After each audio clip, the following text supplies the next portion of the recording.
I signed divorce papers at a Christmas dinner table while the roast was still warm, and at 32 years old, I finally understood how quietly people can decide your worth. My name is Natalie Rowan, and until that night, I thought endurance was the same thing as love. If you enjoy real-life stories like mine, don't forget to hit that subscribe button so you don't miss what happens next. That morning started the way most of my holidays had for the last 5 years, with me trying to make myself smaller. I stood in the guest bathroom of my husband's childhood home in Ridgewood, New Jersey, smoothing down my sweater and practicing a neutral smile in the mirror. Not happy. Not defensive. Just pleasant enough to avoid comment.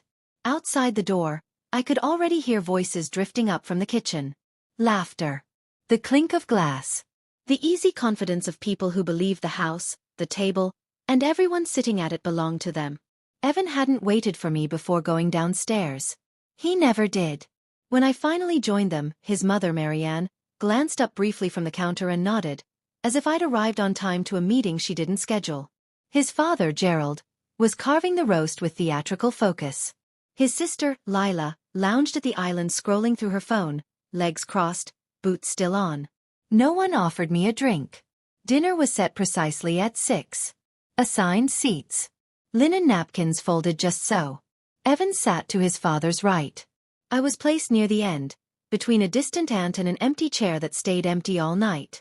I remember noticing that detail because it felt symbolic in a way I couldn't yet name. Conversation flowed around me, never quite landing. Gerald talked about interest rates and smart money. Marianne chimed in about how hard it was to raise a son who understood responsibility in a world that doesn't reward it. Evan nodded at the right moments. I chewed my food and listened.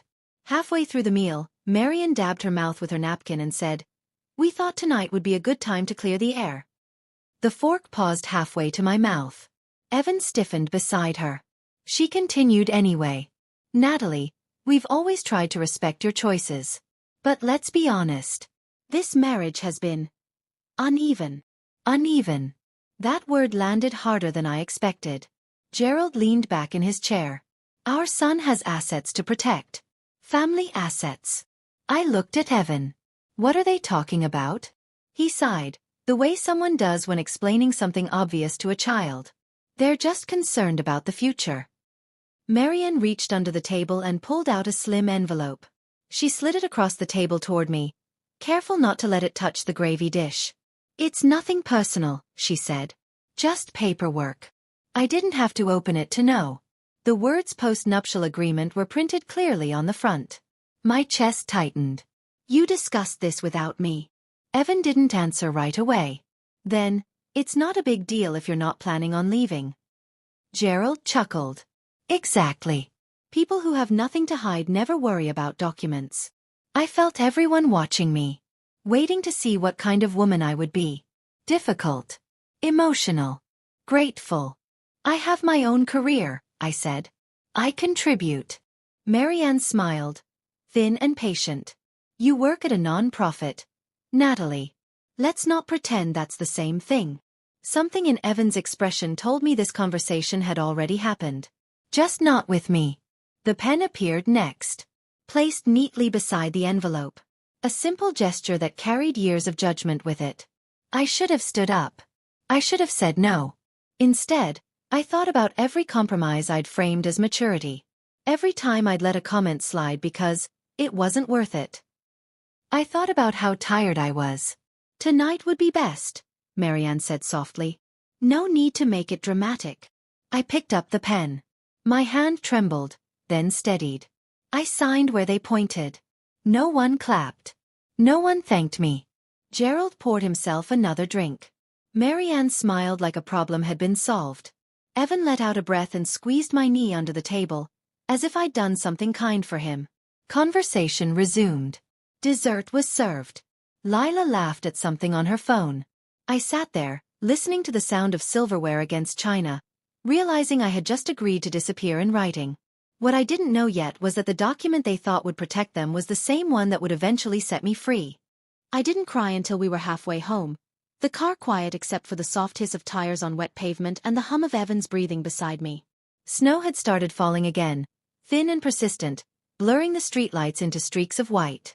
Evan kept his eyes on the road, jaw tight, hands locked at 10 and 2 like he was bracing for impact. I stared out the window, replaying the dinner in fragments. Marianne's voice. The envelope. The way no one asked how I felt. You didn't have to sign it, Evan finally said. I let out a small bitter laugh. You handed me a pen in front of your entire family. They were just trying to protect what they've built. And what about what I've built? My voice surprised me. It was steadier than I felt. He didn't answer. That silence told me more than any argument could have.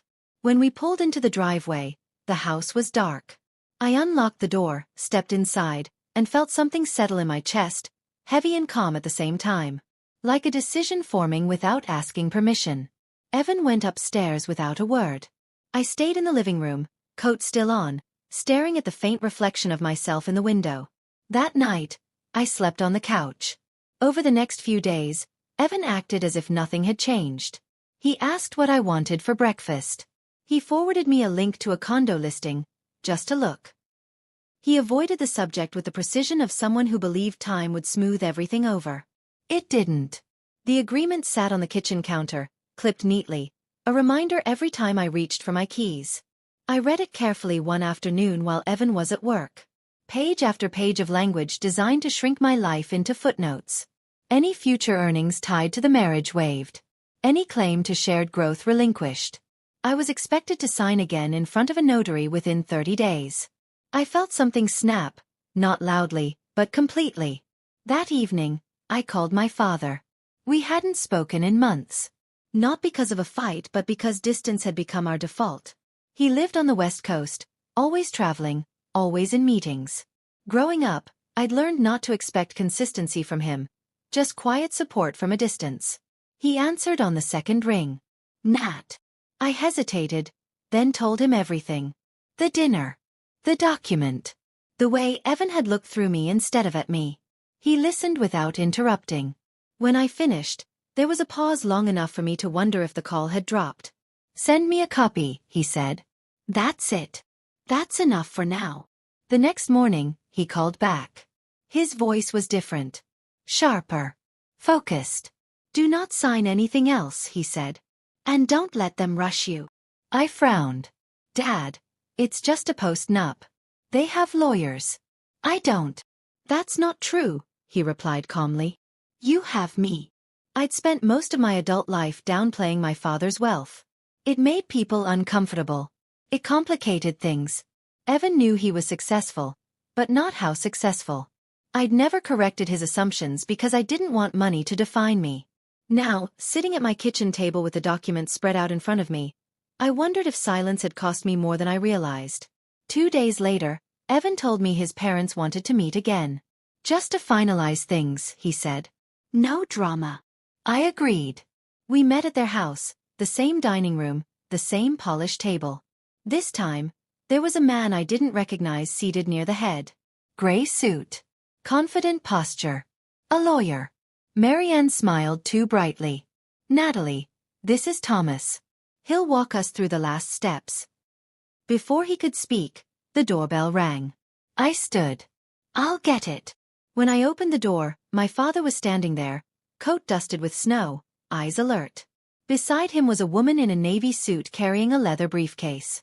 Sorry we're late, he said, stepping inside. Flights are unpredictable. Marianne froze. Who is this? Gerald asked. My father extended his hand. James Rowan. Natalie's father. Thomas blinked. Rowan, as in Rowan Capital? My father smiled slightly. Among other things. The room went very still. I took a seat, heart pounding, as my father placed his hand over mine. For the first time in years, I didn't feel small. And for the first time, I saw fear flicker across Evan's face. No one spoke for a full 5 seconds after my father said his name, and in that silence, I could almost hear years of assumptions collapsing in on themselves. Marianne recovered first. She straightened her posture and smiled with effort. Well, she said lightly, this is unexpected. My father didn't return the smile. He took the empty chair beside me and sat down, calm and deliberate. The woman with him, Claire, placed her briefcase on the table and waited. She didn't introduce herself. She didn't need to. Thomas, the lawyer Evan's parents had brought, cleared his throat. Mr. Rowan, I wasn't aware you'd be attending. You weren't supposed to be, my father replied. This meeting was arranged without my daughter's informed consent. Evan shifted in his chair. Nat, why didn't you tell me your dad was coming? I looked at him. Really looked. You didn't tell me your parents hired a lawyer. That shut him up. Claire opened her briefcase and pulled out a thin folder. Before anyone signs anything, she said, we should clarify a few misunderstandings. Gerald scoffed. There are no misunderstandings. This is a private family matter. My father leaned forward slightly. When my daughter's financial autonomy is being negotiated without her full awareness, it stops being private. Marianne's eyes flicked to me, sharp now. Natalie, why didn't you ever tell us about your father's situation? I answered honestly. You never asked. That was the truth. They'd assumed what they wanted to assume. That I came from nothing. That I should be grateful. Thomas tried to regain control. The post-nuptial agreement is standard, he said. Given the disparity in earnings. Disparity.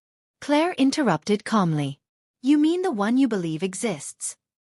She slid a document across the table toward him. That's Natalie's financial disclosure. Assets held independently. Investments. Trust interests. Thomas scanned the first page. His expression changed. Evan leaned over, trying to read. What is that? I didn't answer. I watched his face instead. Watched confusion turn into disbelief. My father spoke again. Natalie chose a career path that aligns with her values. That doesn't make her dependent. It makes her intentional. Gerald laughed nervously. This is getting dramatic. No, my father said. This is getting accurate. Marianne's voice sharpened. If Natalie has money, then signing shouldn't be a problem. Claire shook her head. That's not how leverage works. She turned to Thomas.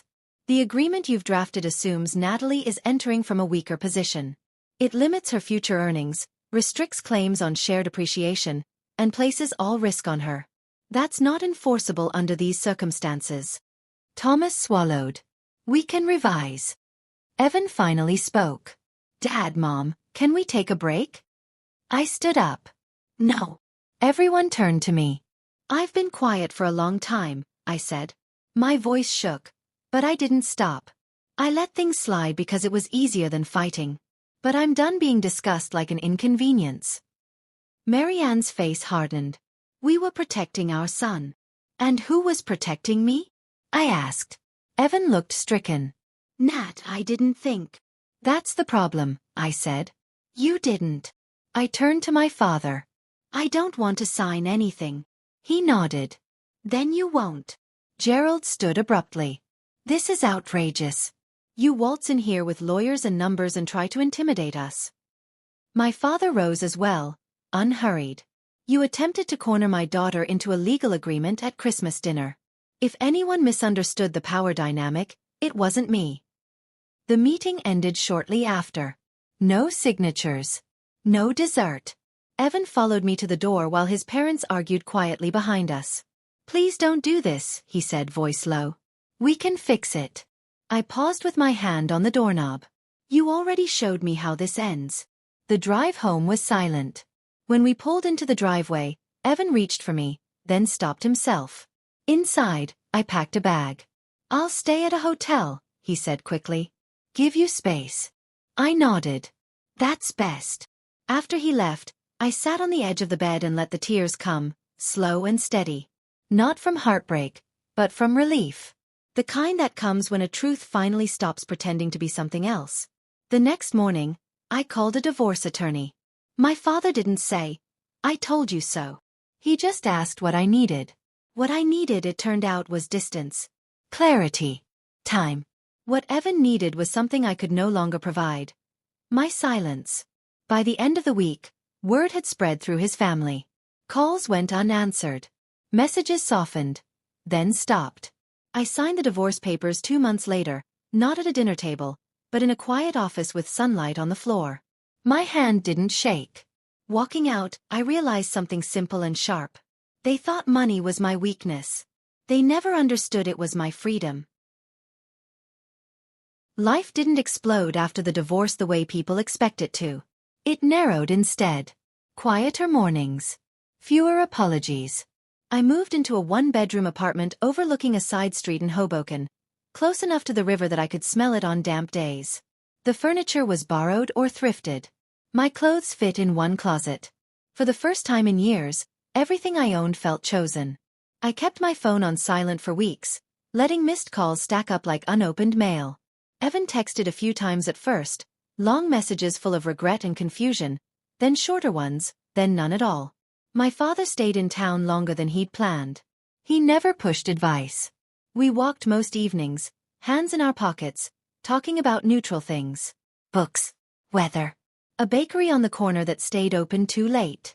One night, as we sat on a bench watching ferries cut across the water, he said, "I didn't step in sooner because you asked me not to." I nodded. "I know." Silence settled between us, not heavy, just honest. "But next time," he added gently, "don't confuse independence with isolation." I carried that sentence with me longer than anything else he said. The practical consequences followed. Evan's parents tried once more, through a different lawyer, softer language, revised terms. Claire shut it down with a single email. There would be no negotiation. No reconsideration. The post-nuptial agreement vanished, replaced by a clean divorce settlement that left each of us with what we entered the marriage with and nothing more. Evan signed without protest. When we met to exchange the last documents, he looked smaller somehow, stripped of the certainty that had once made him comfortable. "I really did love you," he said. I believed him. Love just hadn't been enough to make him brave. People talk about starting over as if it's a grand gesture. For me, it was small decisions stacked quietly on top of each other. I took on a new role at work, leading a regional initiative I'd been passing up because it required travel. I stopped apologizing before speaking in meetings. I told the truth when people asked why my marriage ended.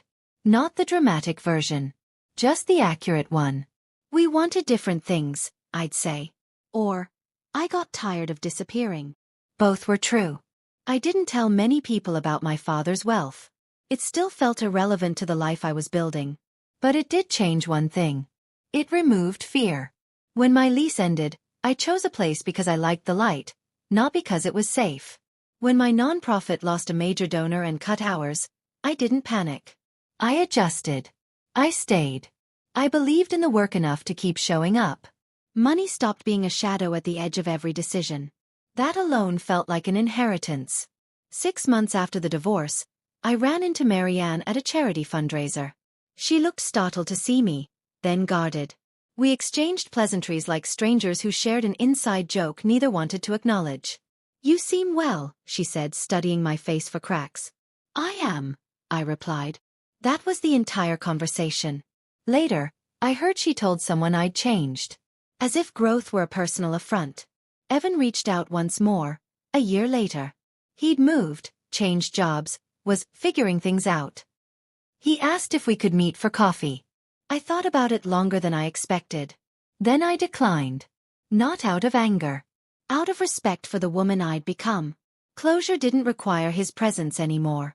It required consistency, and I finally had that. On the anniversary of the divorce, my father sent me a book. Inside the cover he'd written, "You were never wrong to expect more." I sat on my couch, sunlight spilling across the floor, and let myself feel proud. Not of surviving, but of choosing differently when it mattered. I thought about the Christmas table, the pen, the silence. About how close I'd come to mistaking compliance for peace. If there was justice in all of it, it wasn't public or loud. It lived in my days. In the way I took up space now. In the fact that no one needed to explain my value for me anymore. I wasn't angry. I wasn't vindictive. I was finished auditioning. And that, more than any settlement or revelation, felt like winning. The first Christmas after my divorce didn't come with a tree or a guest list or any sense of obligation. It arrived quietly, on a gray morning, with the sound of traffic outside my window and the smell of coffee I'd brewed for myself. I stayed in pajamas until noon. No schedule. No rehearsed smiles. I watched the city move without me for a while and felt something close to gratitude for how ordinary the day was. Freedom, I learned, doesn't always announce itself. Sometimes it just lets you breathe. I spent that afternoon volunteering at a community kitchen a few blocks from my apartment. It wasn't charity in the performative sense. No cameras. No speeches. Just people working side by side, chopping vegetables, passing plates, trading small stories. No one asked about my last name. No one measured my worth against what I brought to the table. I went home tired in the best way, hands smelling like onions, heart steady. Later that night, my father called. We talked about nothing important. He told me about a delayed flight, a bad hotel mattress, a meeting that ran too long. Before hanging up, he said, "I'm proud of you. Not for leaving. Not for standing up. Just for being exactly where I was." That mattered more than anything else he could have said. Time did what it always does. It softened the sharp edges without dulling the truth. Evan became a distant fact, like a street I used to live on. His family faded into stories I told less and less. What stayed were the lessons. How easily politeness can be weaponized. How silence can feel safer than honesty until it costs you yourself. How love without courage eventually asks you to disappear. A year later, I was asked to speak at a small conference about nonprofit leadership. Nothing glamorous. A room with folding chairs and lukewarm coffee. I talked about funding models, burnout, sustainable growth. At the end, a young woman raised her hand. She hesitated before speaking. "How do you know when to leave?" she asked. "When it's not bad enough to justify walking away, but not good enough to stay?" I thought of the Christmas table. The pen. The quiet agreement to erase myself. "You don't wait for permission," I said.